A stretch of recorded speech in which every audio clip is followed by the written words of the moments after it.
Most welcome to my dear student star एजल classes. हम पढ़ रहे थे प्रेपोजिशन के बारे में।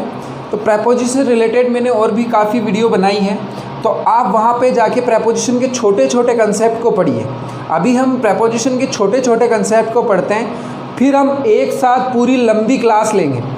तब क्या होगा, वहाँ पे आपके सारे प्रेपोजिशन समझे हुए होंगे, तो वहाँ पे जो क्वेश्चन है अपन क्वेश्चन भी सॉल्व करेंगे हम लोग, और जो भी एग्ज़ाम में प्रीवियस ईयर में जो क्वेश्चन आ रखे हैं वो भी सॉल्व करेंगे। और जो मोस्ट इम्पॉर्टेंट आने वाले हैं, कहाँ से जो एग्ज़ाम में क्वेश्चन पूछे जाते हैं, वो क्वेश्चन भी मैं आपको यहाँ पे सॉल्व कराऊंगा।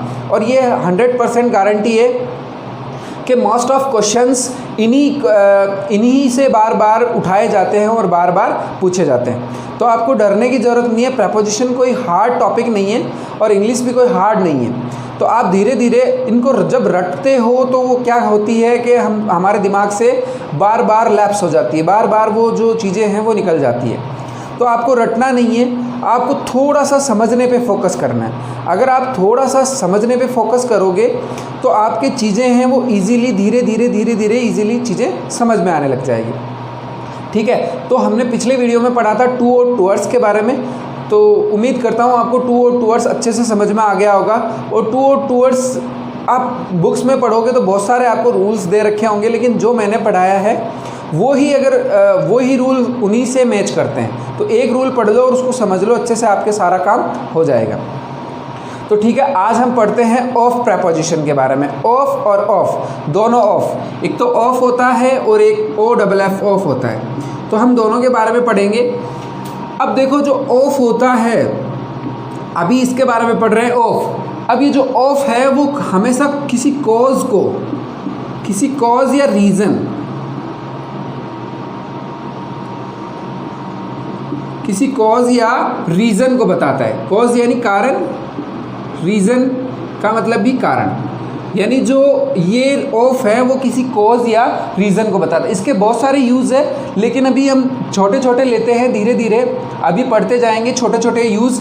पहला जो यूज़ है, ये ऑफ है, ये किसी कॉज या रीज़न को बताता है, किसी कारण को बताता है। जैसे एग्जाम्पल में लेता हूँ आपके, किसी कारण को कैसे, जैसे ही डाइड। अब देखो यहाँ पे आ गया आपके एरर में आएगा आपके from of corona. He died from of corona. अब यहाँ पे मिस्टेक क्या होती है, हम इसको ले लेते हैं ही डाइड ऑफ या फ्रॉम कोरोना से आ रहा है ना, और से का जो बेसिकली अर्थ होता है वो फ्रॉम से होता है। से का जो बेसिकली अर्थ होता है वो फ्रॉम से होता है। इसीलिए हम जल्दबाजी में क्या कर देते हैं, इस फ्रॉम को सही कर देते हैं और इस ऑफ को गलत कर देते हैं। लेकिन ऐसा नहीं है, यहाँ पे जो सही होगा वो होगा ऑफ सही होगा, फ्रॉम सही नहीं होगा। क्यों सही नहीं होगा, मैंने पहले ही आपको यूज़ बताया है कि किसी कॉज या रीज़न की वजह से अगर कुछ काम हो रहा है तो वहाँ पे आप ऑफ का यूज़ करोगे, ना कि फ्रॉम का। यानी वह मर गया किससे, कोरोना से। कोरोना। अब देखो, अगर यहाँ पे आपको समझ में नहीं आ रहा है तो मैं आपको कुछ सर्टेन वर्ड्स दे देता हूँ, वहाँ पे आपको समझ में आ जाएगा। जैसे अगर कॉज में भी क्या, अगर कोई इलनेस हो, अगर कोई इलनेस यानी कोई बीमारी हो, डिजीज़ हो, सेम कोई शर्म से मरा हो, डिजीज़ हो, बीमारी हो, इलनेस हो, कोई हंगर हो, भूख हो, तो अगर इनसे कोई आदमी अगर मर जाता है तो उसका जो रीज़न होता है उसके साथ में हमेशा किसका यूज़ होता है, ऑफ का यूज़ होता है, ना कि किसी अदर प्रेपोजिशन का। ना बाय का यूज़ होगा, ना फ्रॉम का यूज़ होगा, ना टू का यूज़ होगा, किसी का भी यूज़ नहीं होगा। किसका यूज़ होगा, ऑफ का, क्योंकि ये क्या बता रहा है, रीज़न बता रहा है। ठीक है, पहला यूज़ तो ये हो गया ऑफ का। ये आपको समझ में आ गया कि पहला यूज़ जो ऑफ का है वो किससे, कोई रीज़न या कॉज बताता है। चलो दूसरा यूज़ हम पढ़ते हैं। अब एक तो ये हो गया आपके। अब दूसरा क्या है, कॉज और रीज़न के अंदर मैंने आपको बताया कोई इलनेस वगैरह है तो वहाँ पे आप क्या लगाओगे, इलनेस से अगर कोई कारण आ रहा है तो वहाँ पे आप ऑफ का यूज़ लगाओगे। अब लेकिन मैं यहाँ पे आपको जो एग्जाम में क्वेश्चन कैसे आता है, देखो एग्जामिनर कितना चालाक होता है, एग्जाम में वो क्वेश्चन कैसे देगा, ही डाइड। अब यहाँ पे मैंने दे दिया ऑफ फ्रॉम ओवर ईटिंग,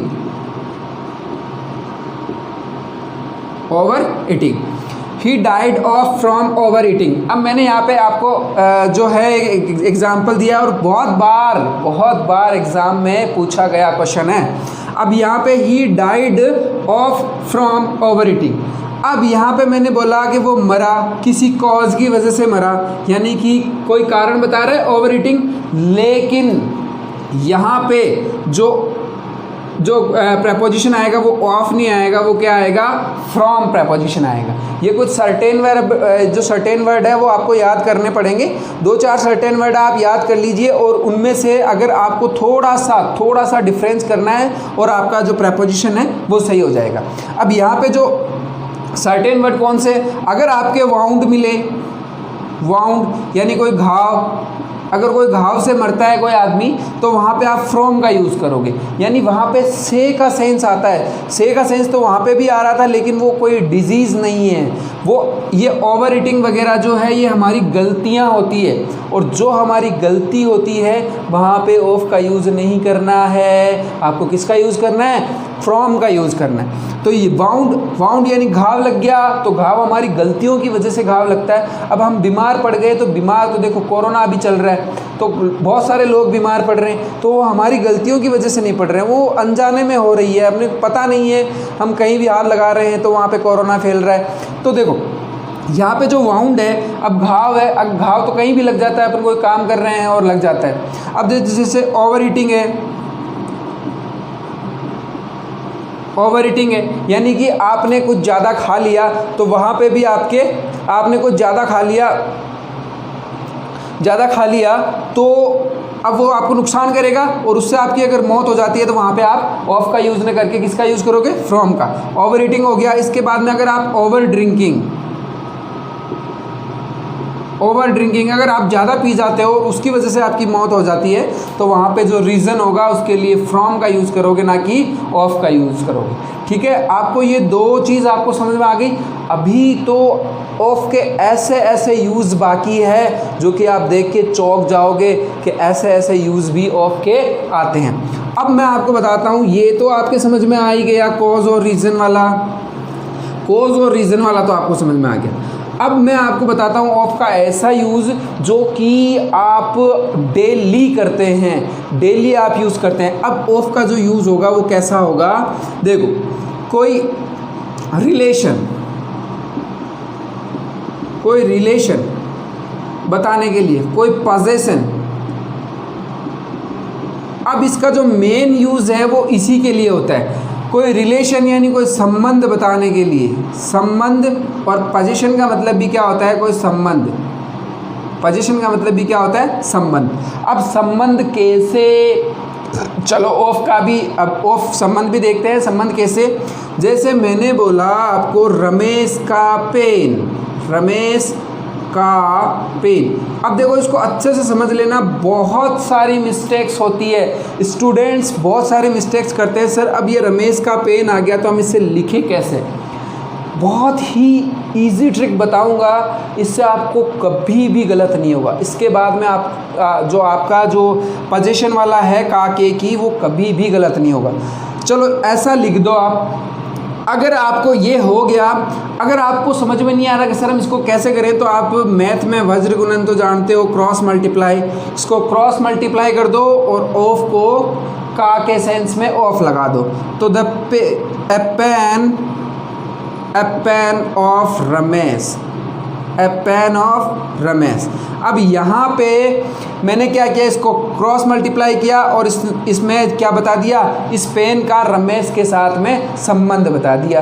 अब सीधा कभी गलती नहीं होगी। चलो एग्जाम्पल देखते हैं, और एग्जाम्पल और देखते हैं, तब आपको पता चल जाएगा कि जो है ये मेरा जो फॉर्मूला है वो आपके लिए काम करेगा या नहीं करेगा। चलो देखते हैं। जैसे मैंने आपको एग्जाम्पल दिया, देखो जैसे मैंने आपको एग्जाम्पल दिया कि भारत की सरकार, चलो एक बार हिंदी में लिख देता हूँ मैं, भारत की सरकार। अब यहाँ पे जो भारत की सरकार है, मैंने क्या बताया था, सीधा सीधा अब इसको लिखने की ज़रूरत नहीं है, सीधा सीधा क्या करोगे, इसको क्रॉस मल्टीप्लाई कर दोगे। क्रॉस मल्टीप्लाई करते ही सरकार इधर आ जाएगा, का की के सेंस में क्या लगा दोगे, ऑफ, और भारत कहाँ चला जाएगा, आगे चला जाएगा। तो the government,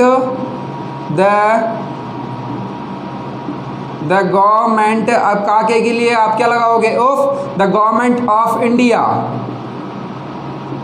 the government of India हो गया ऑफ का यूज, बिल्कुल आसान है, कुछ भी नहीं करना, बिल्कुल आसान है। The government of India forbid, the government of India forbid to spit on public place. The government of India forbid to spit on public place. अब यहाँ पे जो आपका जो रिलेशन है, जो पोजीशन है, वो यहाँ पे साफ साफ नज़र आ रहा है, यानी यहाँ पे जो ऑफ है वो का के सेंस में आ रहा है। अगर आपको ऐसे तो बहुत ही आसान ट्रिक बताई है, इससे तो आपको अच्छे से समझ में आ जाएगा। और भी मैं आपको एक चीज़ और बता देता हूँ, वहाँ पे आपको और पूरा का पूरा आपको क्लियर हो जाएगा। अब संबंध बताने के लिए होता है, अब देखो आपने सबने हिंदी पढ़ रखी है, तो संबंध बताने के लिए देखो क्या क्या होता है। संबंध बताने के लिए अपन जब भी करते हैं, आपने जब हिंदी पढ़ी हो तो संबंध में क्या आता है, का के की, संबंध में आता है ना, का के की। अब जहाँ कहीं भी बीच में संबंध बताने के लिए आपको का के की मिल जाए, संबंध बताने के लिए का के की मिल जाए, क्या करोगे, लिखोगे, सीधा सीधा लिखोगे। जैसे राकेश के पिता, अब यहाँ पे के आ रहा है, का के की मैंने बताया संबंध, क्या करोगे, सीधा क्रॉस मल्टीप्लाई मारोगे, है ना। अगला वाला जो है वो पहले आ जाएगा और जो पहला वाला है वो उठ के बाद में चला जाएगा। तो द फादर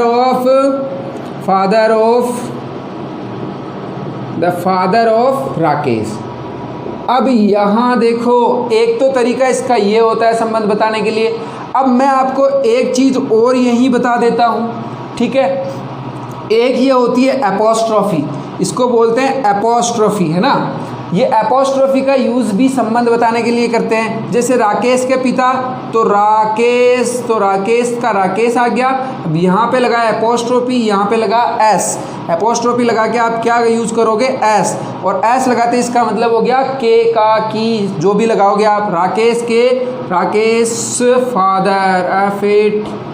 राकेश फादर यानी राकेश के पिता। तो ये भी जो सेंस देता है वो किसका सेंस देता है, ऑफ का सेंस देता है। तो आपको अच्छे से समझ में आ गया होगा कि का के की अगर आपको हिंदी से जब इंग्लिश बनाते हो, जब सोचते हैं तो अपन हिंदी से इंग्लिश सोचते हैं।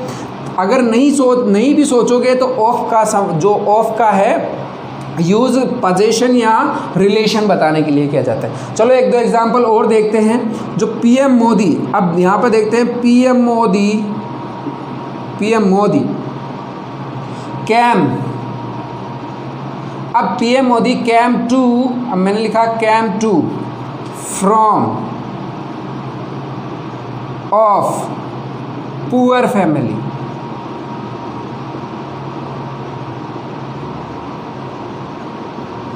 PM Modi came to from of poor family. अब अच्छे से समझना इस एग्जाम्पल को, PM Modi came to from और अब स्टूडेंट्स है वो सारे कंफ्यूज हो गए यहाँ पे।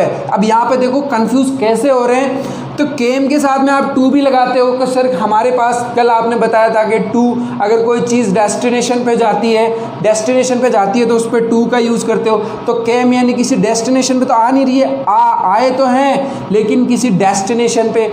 अब केम के बाद में आप बोलते हो कि फ्रॉम का यूज़ करते हो। सबने पढ़ा है कि किसी चीज़ से अलग होने के लिए से के सेंस में आप किसका यूज़ करते हो, फ्रॉम से। लेकिन यहाँ पे ना टू है ना फ्रॉम है, यहाँ पे क्या बता रहा है, रिलेशन बता रहा है कि जो पीएम मोदी है वो उनका जो रिलेशन है वो किससे है, पुअर फैमिली से है। यानी कि जो संबंध है, उनका पोजीशन है, उनका रिलेशन है वो किससे, पुअर फैमिली से। तो वहाँ पे इसका जो सेंस निकलेगा वो ऑफ आपका सही हो जाएगा और बाकी जो सारे प्रेपोजिशन है वो सारे के सारे गलत हो जाएंगे। ठीक है, आपको समझ में आ गया इतना। जैसे जैसे एक दो एग्जांपल मैं आपको और देता हूँ, ये तो आपको समझ में आ गया, तो बहुत ही अच्छा एग्जांपल है। आपके क्वेश्चन में जो है एग्ज़ाम में बहुत बार पूछे गए हैं जो क्वेश्चन है वो मैं आपको बता रहा हूँ। जैसे अब देखो संबंध के दिस टेबल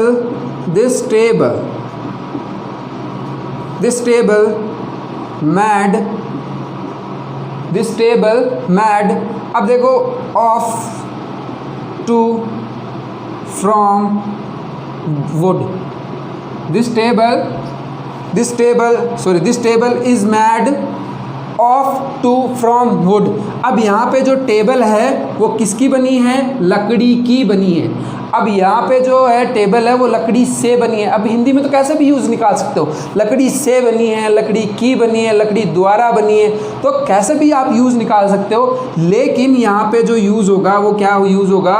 ऑफ का ही यूज़ होगा, क्योंकि जो वुड है वो क्या बता रही है आपको? इस टेबल का जो वुड है वो लकड़ी है, वो क्या बता रही है? इसका संबंध बता रही है, क्योंकि जो टेबल है वो किसकी है? लकड़ी की है। तो लकड़ी में और टेबल में संबंध हुआ क्या नहीं हुआ? तो इसीलिए और जो ऑफ का यूज़ आप करते हो तो इसके लिए यूज़ करते हो। अब मैं आपको फटाफट एक चीज़ और बता देता हूँ, बहुत इंपॉर्टेंट चीज़ है, जहाँ पे आपसे ऑफ के संदर्भ में क्या होती है? गलतियाँ होती है। देखो जब ऑफ का जब हम यूज़ करते हैं, ऑफ मैंने बताया था आपको कॉज, मैंने बताया था आपको कॉज, और एक बताया था reason,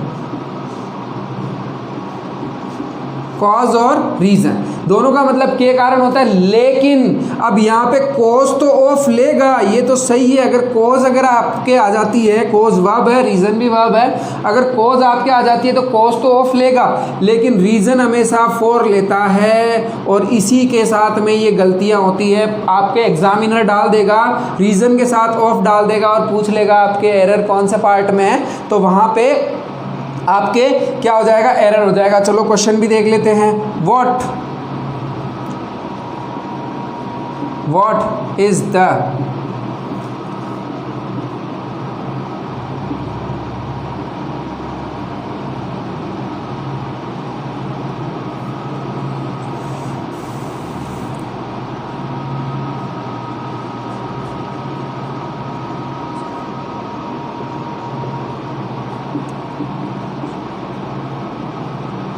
What is the reason of absence of student?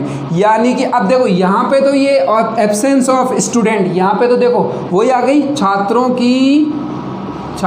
की अनुपस्थिति। अब देखो यहाँ पे अपना जो अनुपस्थिति, यहाँ पे अपना जो कंसेप्ट है वो सेटिस्फाई हो रहा है। मैंने बताया था इसको क्रॉस मल्टीप्लाई वज्रगुण, यानी कि पहले वाला बाद में, बाद में वाला पहले, तो अनुपस्थिति यानी एब्सेंस, और यहाँ पे ऑफ लगा दिया तो फिर स्टूडेंट्स आ जाएगा। ठीक है, तो यहाँ पे जो यही वही वाला एब्सेंस ऑफ स्टूडेंट। अब यहाँ पे देखो रीजन ऑफ, अब आपको बोल दिया कि आप है ना इसमें क्या निकालो? एरर निकालो। एरर निकालने के लिए बोला तो अब आपको पता होना चाहिए कि रीजन हमेशा क्या लेता है? फॉर लेता है, कभी भी ऑफ नहीं लेता है। तो आप इन चीज़ों का ध्यान रखो, एग्जाम में आपके इसी से क्वेश्चन पूछेंगे और आपको मतलब इजी कभी नहीं देंगे, इन्हीं से आपके क्वेश्चन आते हैं, इनके बाहर क्वेश्चन कभी नहीं जाते। चलो अब थोड़ा सा ऑफ बच गया, तो ऑफ का देख लेते हैं, ऑफ का क्या क्या यूज़ होता है और कहाँ कहाँ इसका यूज़ करते हैं। चलो ठीक है, OFF ऑफ का जो यूज़ होता है आपके ये समझ में आ रहा है? आप अपनी कॉपी और पेन रखिए अपने पास में और नोट्स बनाइए, आपको बुक्स में ये चीज़ें नहीं मिलेगी। अब हम लेते हैं ऑफ को। ऑफ का यूज़ कहाँ होता है? ऑफ का यूज़ सेपरेशन। ऑफ का यूज़ जैसे मैं बोलूँ कि आपके अलगाव, यानी किसी चीज़ से अलग होने के लिए, यानी कि अलग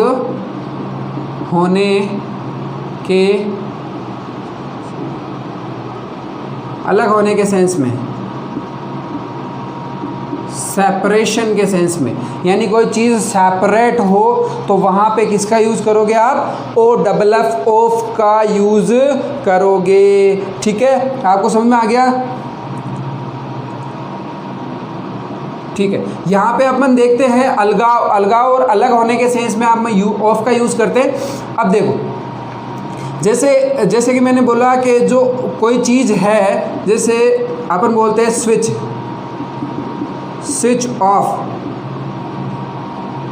switch off the light, switch off the light. अब यहाँ पे स्विच ऑफ द लाइट यानी कि लाइट को जो है मतलब लाइट जो लाइट है उसको आप क्या कर दो, ऑफ कर दो, यानी उसको उससे अलग कर दो, तो वहाँ पे क्या हो जाएगा, स्विच ऑफ, ऑफ का यूज हो जाता है। एक दूसरा देखते हैं, जैसे मैंने बोला put off, put off the candle, put off the candle. अब यहाँ पे कैंडल को बुझाओ यानी पुट ऑफ द कैंडल, यानी ये एरर का जो क्वेश्चन है। अब यहाँ पे देखो पुट ऑफ द कैंडल, लेकिन पुट ऑफ का मतलब यहाँ पे क्या होता है, पोस्टपोन होता है। पोस्टपोन, पोस्टपोन का मतलब होता है स्थगित। क्या मतलब होता है, स्थगित, यानी पोस्टपोन होता है। तो आप कैंडल को क्या करोगे, पोस्टपोन तो कर नहीं सकते, तो क्या करोगे, बुझाओगे ना।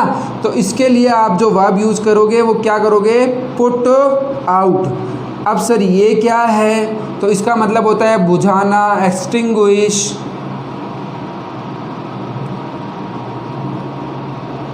एक्सटिंग्विश का मतलब होता है बुझाना। अब ये सर ये क्या है, तो ये फ्रेजल वर्ब है, और कुछ फ्रेजल वर्ब ऐसी होती है, ये प्रपोजिशन की फ्रेजल वर्ब है। तो हम ऐसी फ्रेजल वर्ब्स भी आपको हम ऐसी फ्रेजल वर्ब्स भी पढ़ेंगे, उसमें भी मैं एक वीडियो में सारी जो मोस्ट इम्पॉर्टेंट फ्रेजल वर्ब है वो मैं आपको अच्छे से बताऊँगा। वहाँ पे भी आपके सारे जो क्वेश्चन हैं वो सारे जो क्वेश्चन मैं आपको वहाँ पे कराऊँगा, सारे डाउट्स आपके वहाँ पे क्लियर हो जाएंगे। और जो ऑफ के लिए जो मेन आपको मैं 2-3 तो यही बता देता हूँ, आपको हाथों हाथ आप सीख जाओगे। इससे आपके जो इसी वीडियो में आपके सारे जो कंसेप्ट है वो क्लियर हो जाएंगे। अब ऑफ के जो सेंस आते हैं वो जैसे जहाँ आपको लगता है कि वहाँ पे हमें ऑफ यूज़ करना चाहिए, लेकिन वहाँ पे यूज़ क्या होता है, ऑफ का यूज़ होता है। तो देखते हैं वो ऐसे कौन से वर्ड है वहाँ पे ऑफ का यूज़ आपको लगता है ऑफ का यूज़ करोगे, लेकिन वहाँ पे यूज़ किसका होता है, of, O F, O double F नहीं करके आप किसका यूज़ करोगे, ओ एफ का यूज़ करोगे। ठीक है, जैसे एक वर्ड आता है डिस्पोज, डिस्पोज। अब डिस्पोज ऑफ और डिस्पोज ऑफ। अब यहाँ पे डिस्पोज का मतलब होता है किसी चीज़ को डिस्पोज करना है, यानी कि यूज़ एंड थ्रो को बोलते हैं अपन डिस्पोज। कोई चीज़ यूज़ की और उसको फेंक दिया तो वो हमारे लिए डिस्पोज हो जाता है, यानी हम हमारे से अलग कर देते हैं। जैसे डिस्पोजल जो चाय पानी पीने के जो ग्लास आते हैं आप अधिकतर शादियों में यूज़ करते हो, तो वहाँ पर भी ये जो डिस्पोज वो डिस्पोजल इसी से बना है। तो डिस्पोज का मतलब होता है किसी चीज़ को फेंक देना, यूज़ एंड थ्रो। तो यहाँ पे आप उस चीज़ को अपने आप से अलग कर रहे हो, तो वहाँ पे किसका ऑफ का यूज़ ना होकर किसका यूज़ होगा, ऑफ का यूज़ होगा। ठीक है, इतना आपको समझ में आ गया। यानी कि ये जो एग्जामिनर है उनका जो मेन जो टारगेट रहता है वो इन्हीं से रहता है। तो ठीक है, आप देखो एक होता है रोब, रोब का मतलब होता है डाका डालना या रोब्ड, रोब का मतलब होता है डाका डालना। अब यहाँ पे भी कोई चीज़ आप चोरी करते हो तो वो उस चीज़ से अलग हो रही है, लेकिन वहाँ पे आप ओ डबल एफ का यूज़ ना करके किसका यूज़ करोगे, ऑफ का यूज़ करोगे। ठीक है, इतना समझ में आ गया आपको। दूसरा एक तीसरा एक चीज़ मैं आपको और बता देता हूँ, उससे आपको समझ में आ जाएगा अभी। जैसे एक्विट, एक्विट। अब एक्विट ऑफ और एक्विट ओ डबल एफ, यानी कि इसका मतलब होता है रिलीज़ करना, किसी चीज़ को बरी करना। क्या करना, बरी करना, रिलीज़ करना, रिलीज़ करना। और एक होता है लेट ऑफ, लेट ऑफ, इसका मतलब भी होता है अपने रिलीज़ करना। अब इस एक्वाइट है, एक्वाइट के साथ तो हमेशा ऑफ ही लगेगा, ऑफ नहीं लगेगा, लेकिन जो लेट है उसके साथ में ये ओ डबल एफ वाला लगेगा। अब एक्वाइट यानी बरी करना, कहाँ से बरी करना, जैसे कोर्ट से कोई जो अपराधी है वो बरी कर रहे हैं, मतलब कोर्ट से कोई अपराधी है वो बरी किया जा रहा है, या अपन किसी चीज़ को रिलीज़ करते हैं, कोई चीज़ रिलीज़ होती है तो वहाँ पे किसी चीज़ को अपने से अलग करना के सेंस पे किसी चीज़ को सेपरेट करना, वहाँ पे आप ओ डबल एफ का यूज़ करते हो। लेकिन कुछ सर्टेन वर्ड ऐसे हैं जहाँ पे आपको क्या करना है, इसी ऑफ का यूज़ करना है, इस ऑफ का यूज़ नहीं करना है। और एग्जामिनर जो है गारंटी के साथ में यही जो आपको डालेगा, यही कुछ सर्टेन वर्ड है। मैं आपको अच्छे से एक वीडियो में पूरे इंपॉर्टेंट वर्ड दूंगा, यही वर्ड डालेगा और यहीं से आपके एग्ज़ाम में एरर पूछेगा और वहीं से आपके एरर में आप गलती करके आओगे सेपरेशन को लेके। ठीक है, उम्मीद करता हूँ ये वीडियो आपको पसंद आई होगी अच्छे से। अगर आप भी वीडियो का आनंद अच्छे से ले रहे हैं और आगे भी इस वीडियो को शेयर करिए, लाइक करिए। अगर आप यूट्यूब चैनल पर नए हैं तो आप चैनल को सब्सक्राइब करिए ताकि आप भी वीडियो के सारे जो लाभ है, सारे जो वीडियो है आप अच्छे से तरीके से देख पाएँ। और बेल आइकन पे ज़रूर दबाइएगा जिससे जो नोटिफिकेशन है वीडियो का वो सबसे पहले आपके पास आए। Okay, thank you for watch my video.